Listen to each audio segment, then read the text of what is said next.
Welcome to the Trauma in the Brain podcast. I'm Chantell Tilly Anderson, and joining me today is Matt Lasslo, LPC. So I want to preface today's episode just by saying everybody's at a different point in their lives, and if this seems too intense for you, that's okay. You don't have to listen to it. I wanted to say that because it's kind of a weird subject for a lot of people. It makes them uncomfortable. And what we're going to talk about today is grief. So here we go. This is the grief brief. I was 5 when I learned that everything ends. Not from a storybook or a funeral. I'd already been to one of those. It happened while I was playing at my neighbor's house. One of their pets died. And I saw it, all of it. And suddenly the world I thought I understood just cracked. And my brain couldn't make sense of what I was seeing. I don't know if it was my age or just being a human, but it was jarring. One minute there was life, sound and movement and play, and then the next there wasn't. And that was the first time that I understood that death wasn't an accident. It was more of a rule to life. And that realization changed everything for me. The world got a little quieter, a little scarier, and suddenly I knew my parents would die one day. I would die one day. Everyone I loved would be gone eventually. I think we all have that moment, or I'm assuming we do. The one where the world stops feeling endless. For some, it comes early on. For others, it sneaks up later. But once you've seen it, you can't unsee it. And from that moment on, we start building a relationship with death, even if we don't realize we're doing it. Every ending, every goodbye, every disappointment echoes that first moment. That's what I want to talk about today. Not just death, but what comes after for those left behind. The feelings that don't fit neatly into a timeline, the confusion, the looping thoughts, the quiet panic that sneaks into our relationships when we've lost too much too close together. Because grief isn't what just happens after someone dies. It's the process of our brain trying to make sense of what's no longer there. And for a lot of us, that process started before we even knew what grief was. Welcome to the Grief Brief, part of Trauma in the Brain, where science meets story to explore how grief rewires our thoughts, our nervous systems, and our connections to each other. I want to go back to the beginning, to that first moment when the idea of death entered the room, and what that fundamental awareness changes in our brains. So, Matt, when I look back, I can see that one moment changed my sense of safety. Does grief rewire that part? So, Matt, when I look back, I can see how that one moment changed my sense of safety. Does grief rewire the parts of the brain that handle safety and prediction? Great question. I think one of the things we have to look at first is wire versus rewire.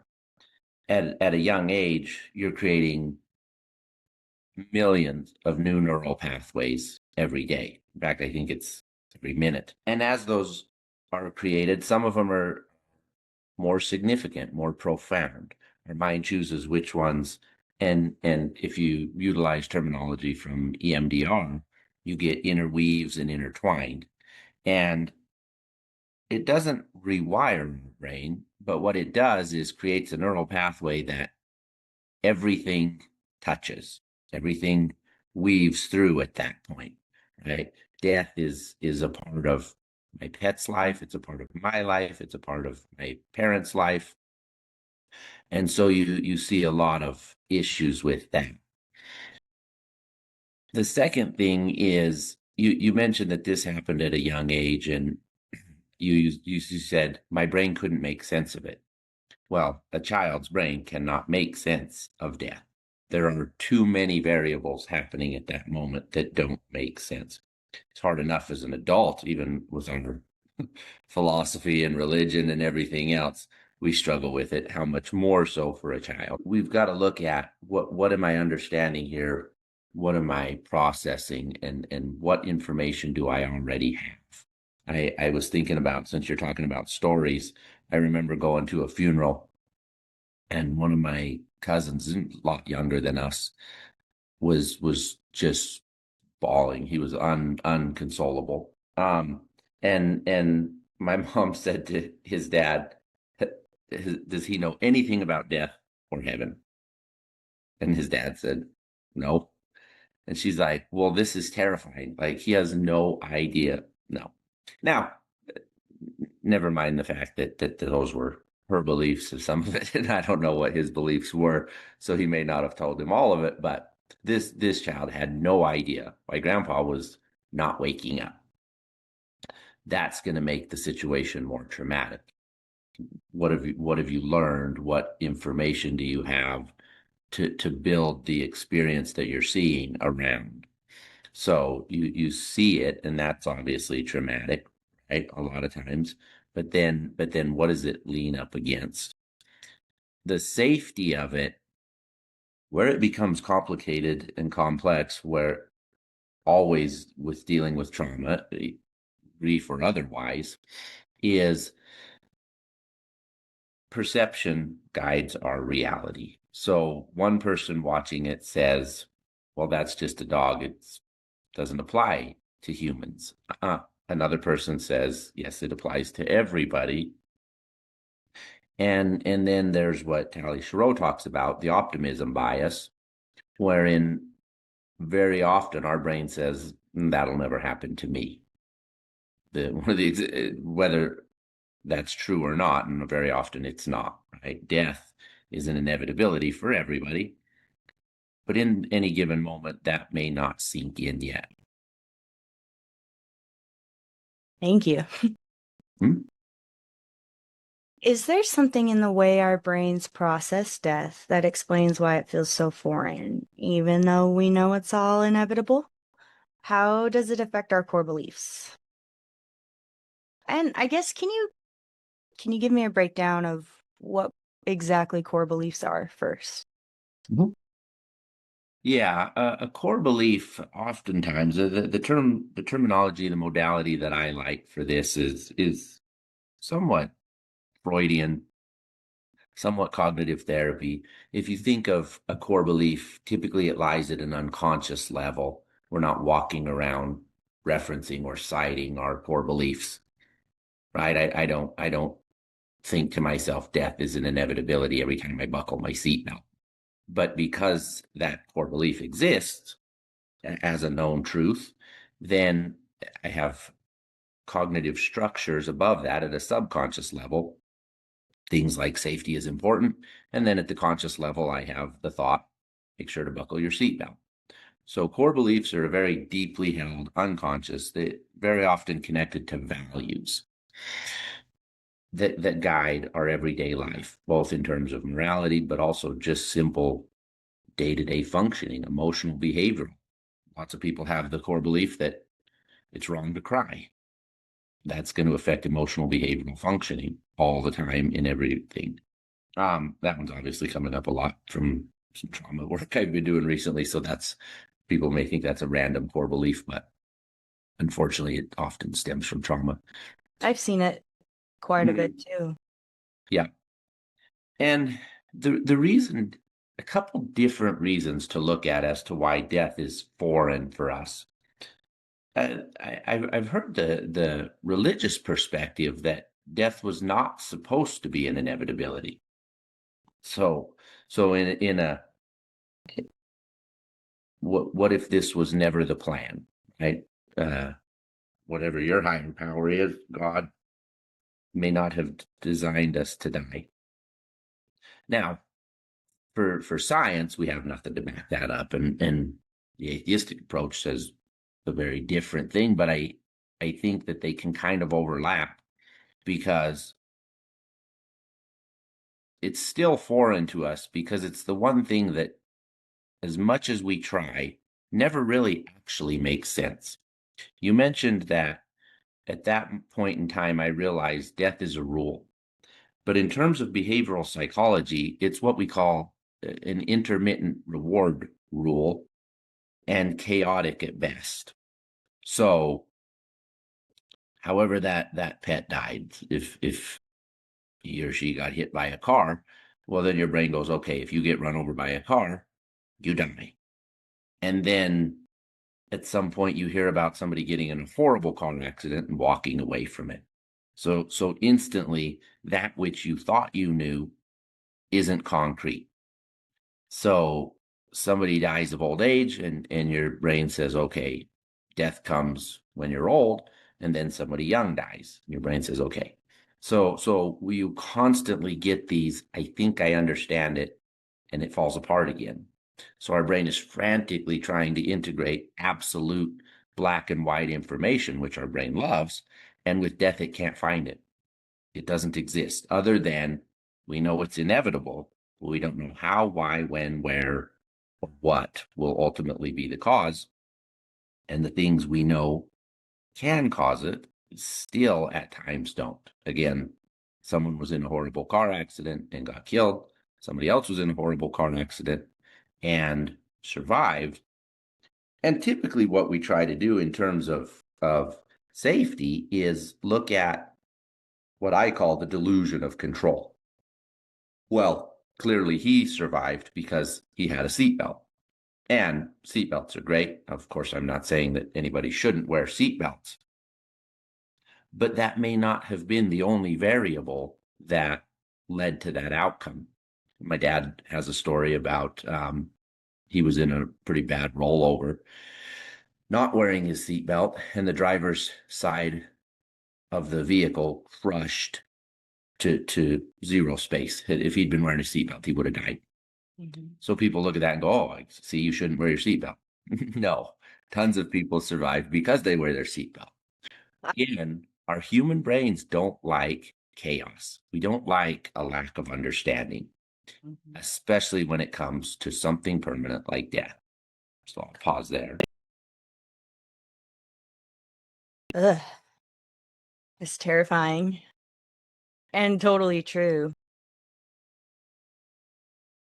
What happens in the brain when we witness death firsthand, especially at a young age? And does the brain encode that kind of shock differently than other memories? And is shock the right word to use? Well, shock very well could be the right word, though not always. Shock has a lot of physical, emotional symptoms to it. Typically, when we think shock, we think, okay, almost medical intervention, right? But the English language is loose at best. So shocking, certainly. Traumatic, more often than not, because what are the core beliefs around it? So for again, pulling in different perspectives, it may not be traumatic to attend a funeral if you already have core beliefs that when a person dies, they go to a better place. Whatever you may call that could apply to different religions, because, and it almost doesn't, I won't go into that any deeper than that. If you have a belief in an afterlife that is more positive than this life, it's not as traumatic. Still traumatic in that a child for sure is going to say, yeah, but I miss my friend. I miss my grandpa. I miss, and I want them here. But nonetheless, more comforting. That said, where it still becomes traumatic is in what manner or way did they die? What did I just observe? Because whether they died or not, it's probably traumatic. And then if they died, it certainly becomes more confusing, more traumatic. No, please keep going. I forgot. So yeah, but the confusion, the chaos, it is traumatic because your brain, I think, even at a very, very young age, says this is significant. Right? Epictetus men are disturbed not by events, but by their perception of them. Well, the perception that this is wrong, this is not supposed to be this way, this is violent, and then you add to it potentially, and this applies to me, that's terrifying. That's overwhelming. And so it's so important that, particularly for kids, but a lot of times for adults, we talk about, okay, what are your beliefs around this? This is in and of itself a core belief, right? That death is inevitable. But what are your beliefs about an afterlife? What are your beliefs about control? What are your beliefs about why this happened or what? And typically those beliefs, particularly for kids, are overly simplistic and can kind of make it worse. The good and bad thing, well, he died because he's a bad person. Certainly not. But, if your only reference for death is cartoons and superheroes and things like that, well then, the good guy always lives and the bad guy always dies. Mhm. So now that obviously is a complicated grief situation that would need to be processed. Okay. My compound grief started when I was 14. It was December, and I was standing outside with my family. Across the street, our neighbor was hanging Christmas lights. He fell from the top of his ladder onto the steps below, and I watched it happen. I just stood there by his feet. I remember the lights blinking on the house and the sound of panic as others realized what had happened. That was the first time I saw someone pass away in front of me, and it wasn't the last. From 14 to 21, I lost 13 friends and family members. Different reasons, same shock. Same trauma, I guess. Same silence that follows. I went to so many homes right after someone passed. I learned how to bring food, how to keep people calm and de-escalate emotional outbursts, and how to sit next to someone who couldn't stop crying.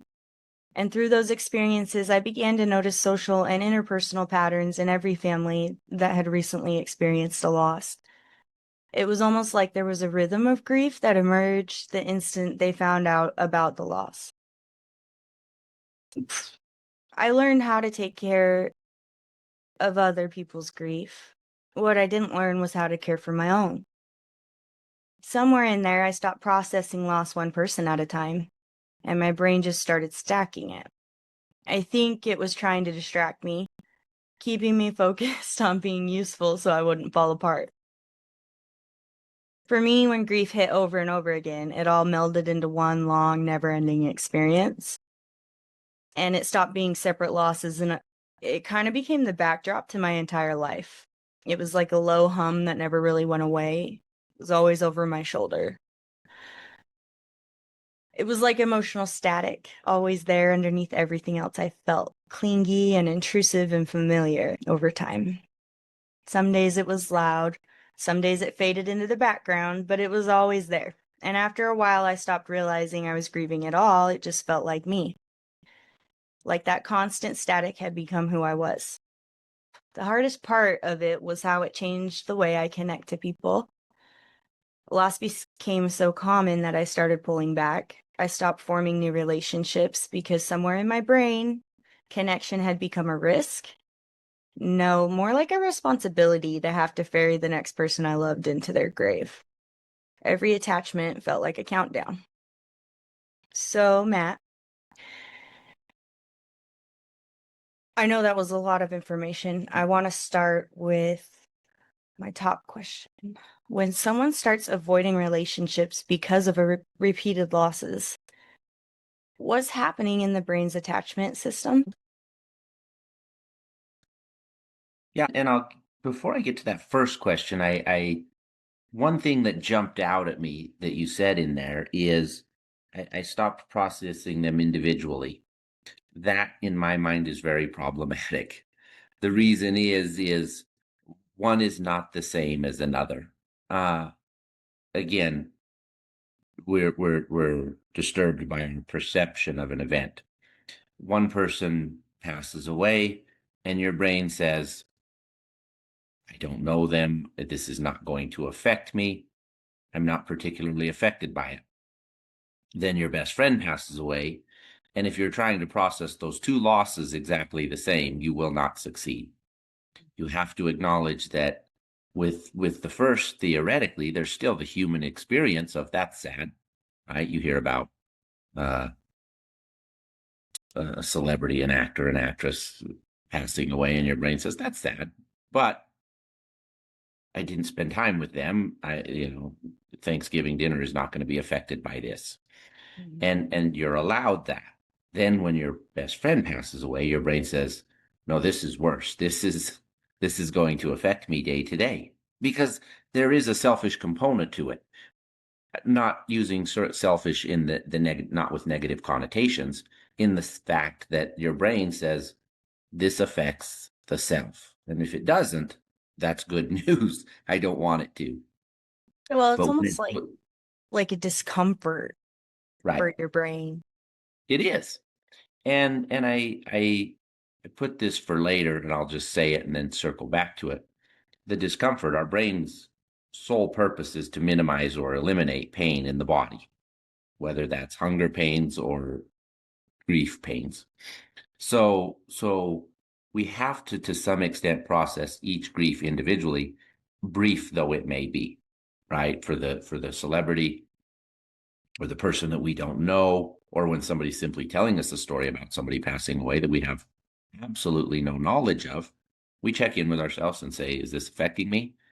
Often the answer is no. And then when you get the one where it absolutely is, you process that and you deal with it how you need to. So to the question itself, what's happening in terms of attachment, what I put is simply stated, it's a skewed cost versus benefit analysis. Somewhat true, but skewed in that your brain says this is too much. Attachment is dangerous and not worth it. That's problematic, obviously. Though depending on what capacity we have to process grief and move into the acceptance phase, it may be our momentary truth. I don't want any more, I can't handle any more loss until I figure this out, until I can process this. I gave a talk on trauma and grief at a high school. And I don't remember exactly how it came to be, but I said, just out of curiosity, show of hands, raise your hand if you believe the old, it wasn't Shakespeare, I don't remember who it was, but better to have loved and lost than never to have loved at all. Raise your hand if you think that's true. Everybody in the room just shaking their head. No, absolutely not. And so what I know about that classroom was there's a lot of loss, there's a lot of confusion, there's a lot of trauma around that kind of stuff. And so for them, the cost versus benefit, your brain says, how worthwhile is this relationship? What's sad is often what goes away first is intimate relationships. I can keep surface level people, and it's not at a conscious level, so it sounds terrible when you say it out loud, but I think you need to call it for what it is. A lot of times your brain goes, I can afford to lose them. It's okay if they die, as long as I don't let them in. And then you start getting an avoidant or a chaotic attachment style where I keep them at bay, so it's okay if I lose them. But then at some point, I let my guard down, I let them in, then I'm frustrated and scared and hurt again. So the more we get to a healthy place where, yes, it is better to have loved and lost than never to have loved at all, because I can process that, because I can handle that, because I know when and where to I can give it a narrative. It's not my fault. It is hurtful. I can show those emotions and I can get to the acceptance phase. If all those statements are true, then the philosophy better to have loved and lost than never to have loved at all will feel true to me, and I start having those intimate attachments again. What is the word apathy in context to what we just talked about? Do you think that that is a good explanation or description? Is that what that means? It could, yes, and that would be the severe end of things, where my brain says, I don't even want friendships. I don't want connections. I would rather just function at this dull, gray level of functioning, because to let even to let an acquaintance in is too painful. Mm-hmm. I think that's an appropriate place to say I made it to. And through a lot of hard things, I figured out that I needed to actually process what was going on. I had to learn about trauma first and understand basically what you've described in previous episodes as my brain isn't able to store it in long-term memory. Is that correct? And so my body is still in fight or flight and it's in the front of my head all the time, or my thoughts, because I'm preparing for it to happen again or something similar to happen again. Yeah. So I dealt with that gray area for quite some time, probably 5 years, 6 years. I distanced myself from everyone and tried to just do it myself. I didn't maintain my relationships. And I think part of that may have been my mood disorder, but a lot of it was more just the experience of grief, I think. I think that's what it actually comes down to.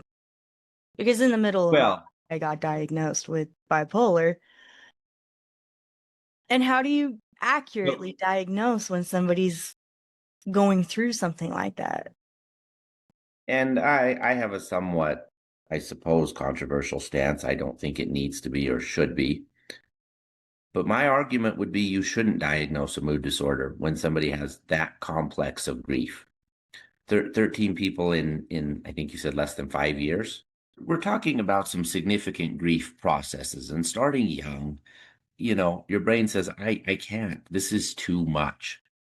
So it logically follows that you're going to have these periods of overcompensation followed by a crash, right? Again, Thomas Saw's I love. He said, "What's the best form of psychotherapy? The one that addresses the existential human needs of the person in front of you." So this little girl comes in and she says, I'm freaking out. I'm overwhelmed. I can't function.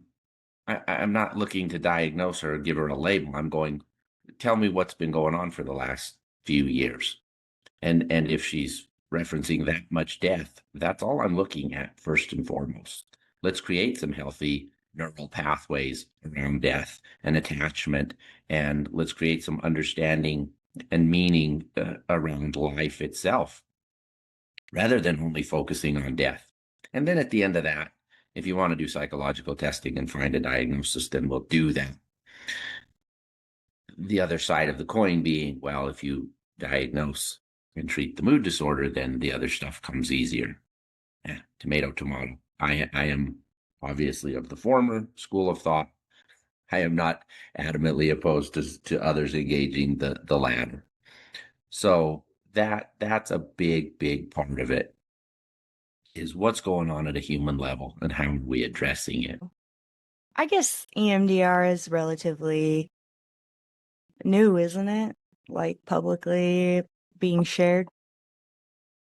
Yes, not so new that it's not evidence based. There's so much research. EMDR has, and I don't know who they would be, but there's been a lot of funding channeled into researching the efficacy of that. So not so new that it has to be thought of as potentially dangerous. But I mean, if you think about psychoanalysis, which has been around for, I don't know, 115 years, EMDR's been around less than 50. So yeah, it's relatively new, but not so new that it's questionable. Yeah, very well. That perfect word. Thank you. Established. Very well established. Well, it took me quite some time to find any resources to help me. In fact, it wasn't until I met a counselor when I was like 24, 25, maybe even 26, I don't even know, that I realized a lot of my issues and struggles were being caused by grief. And it was kind of like an epiphany moment, like, oh, this isn't normal life for people. This isn't a normal way to view the world. Mhm. And yeah, it it helped me to kind of move in the right direction. And the EMDR, it happened before I met that counselor, but I went to an inpatient treatment center that focused on trauma as like the primary diagnosis or issue. Mhm. So everybody had access to EMDR weekly or even daily sometimes. And it was really intense, or you could go at your own pace. Mhm. So I did have to go through one by one each death and figure out where I was stumbling, I guess, in processing or what didn't make sense to me. Yep. They were quick.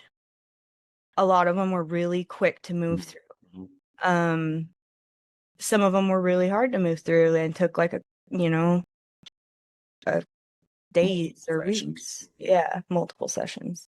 In that kind of setting, you do a lot in a short amount of time.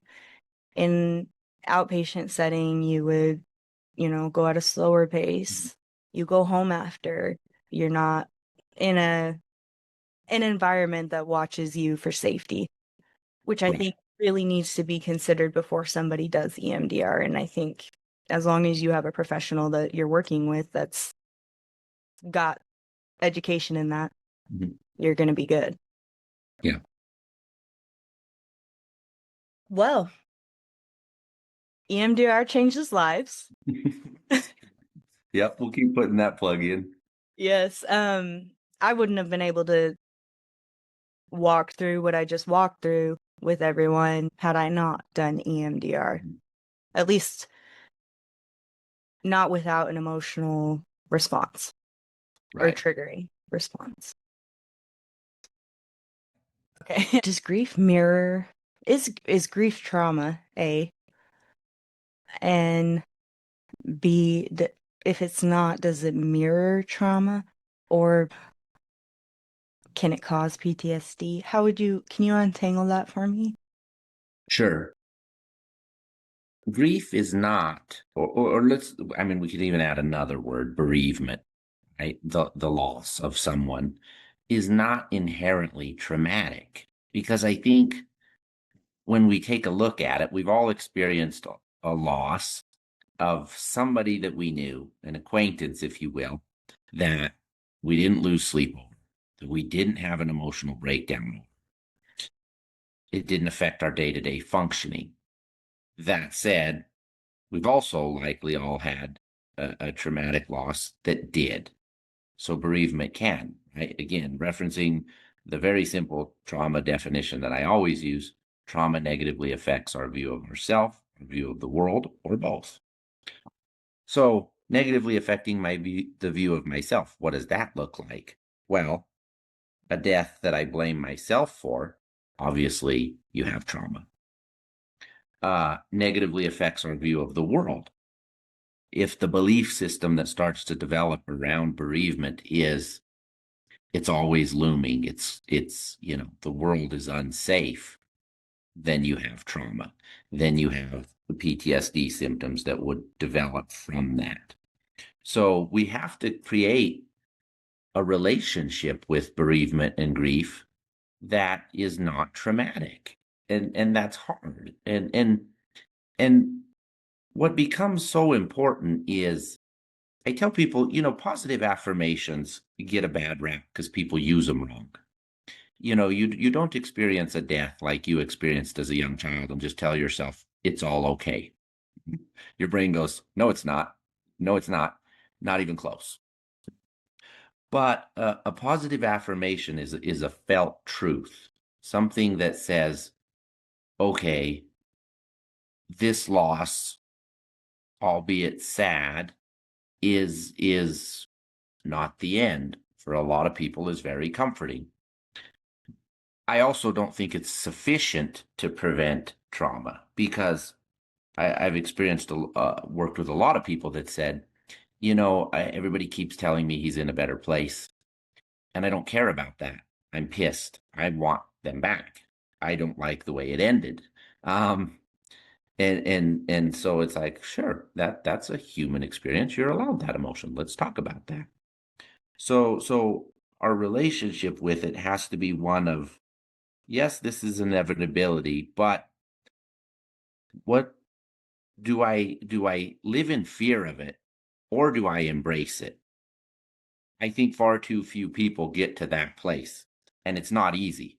I certainly would not be so egotistical as to say that I have figured this one out. Not even close. But but can we take something terrible and turn it into something powerful and meaningful? And what I mean by that is, if I didn't think my life was finite and had an end, would I be doing this podcast right now? Or would I just be sleeping in because I have infinite amounts of time? I can help people tomorrow. But does the fact that death is inevitable, and that at 42 years old, I might be 45 to 60% done, and the looming reality that,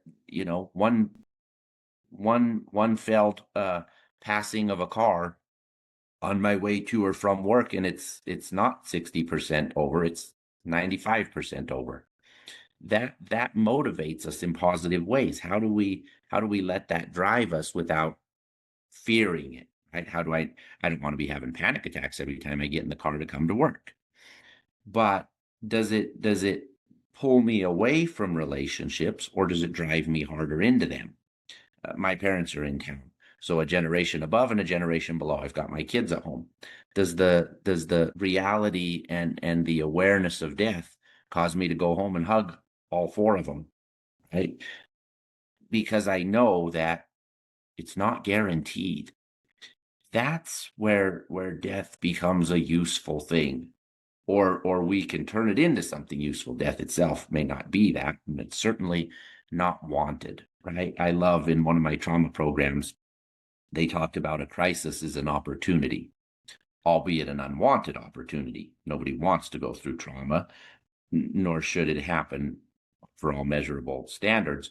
But when it does, it has the capacity to change us in positive ways, to make us stronger, to make us more aware, to make us more empathetic.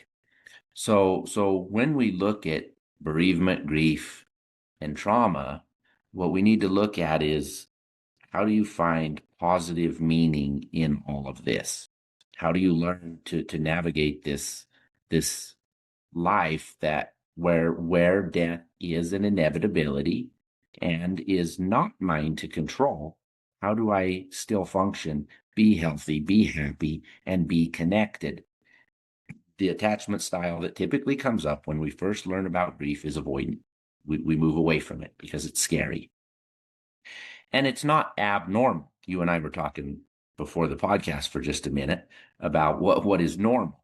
Well, if a child experiences death, bereavement, grief, and does not know how to process it, well, then I would say what is completely normal for them is to move away from attachments temporarily. Seems unsafe. I'm going to back up for a minute. We can't judge or fault them for that. Our job, whether it's as parents or friends or family, is to say, let's process why it feels completely unsafe and get to a measure of, I am safe, I am okay, and I can have those connections. And again, maybe I even want them more now. I like, well, I don't like, but I am drawn to the idea of making grief meaningful and putting positive energy in motion in the right direction. But I think with that, you have to have some sort of acceptance of grief in a way. And I guess that means that you processed it as much as you can up to this point. Mm-hmm. Is that fair? I do. And interestingly enough, it seems almost counterintuitive or ironic, but accepting that death is inevitable, once we've had any awareness of it, is actually very freeing. Because I have found in mental health that a lot of times the denial phase is where you get anxiety, confusion, and chaos, right? So again, what I talked about a little earlier is we start immediately looking for control once we realize death is a thing, right? What do I control? How can I prevent it? And it's what I call the delusion of control. I don't control when I'll die. Though some would argue I control the quality of my life. And I don't know, if we look at fate, inevitability, higher power, or things like that, I can't extend the quantity, but maybe I can certainly shorten it. So whatever my current death date is, if I start smoking a pack of cigarettes a day, it goes down. Mm-hmm. Things like that. So we don't have control as much as we desperately want it, but what we control is what we get out of this life for however long it is. How much do I want to connect? What was that? We control our experience. Yes. And as soon as we acknowledge that, I think that avoidant chaotic attachment starts to be reduced. And it's like, no, I do want to be a part of this chaotic experience that is life, for however long it is. I want to be a part of it. I need to be a part of it because it isn't guaranteed. I love that. And Matt, what's one thing you want people to take away from this podcast episode? If they could only take away one thing. However, grief has affected you up to this point is adaptive. Radical self-acceptance, I love. It says that whatever you're doing is not normal or abnormal. It might be helpful or unhelpful. Grief, bereavement, loss is something that we're going to have to process at some point. It can become traumatic, and when it does, then we obviously need the additional work. And processing grief is not about time. I tell people all the time, if time healed all wounds, my job wouldn't exist. It unfortunately exists and is very, very, very busy because time does not heal wounds. Process the meaning attached to your grief. Process the loss. Make space for the hurt, the pain. Learn to express that grief, that pain, that loss. And then with the understanding that it is inevitable, find positive motivation for reconnecting, creating those healthy attachments. Because when we live a mindfulness-based life, those attachments are worth it. They are, no matter the hurt, the love, the connection, the fun, the positivity you get, it is worth it. But it takes processing for that to be a known, felt truth. Well, thank you. That was beautiful, as usual. Thank you. This is the latest episode of the Trauma in the Brain podcast called The Grief Brief. We're happy you joined us today, and if you made it this far into the podcast, thank you. Thank you for your support. You can find us on Quora Digest or Ko-Fi to help support us, or Facebook, or our website, www.traumainthebrain.com.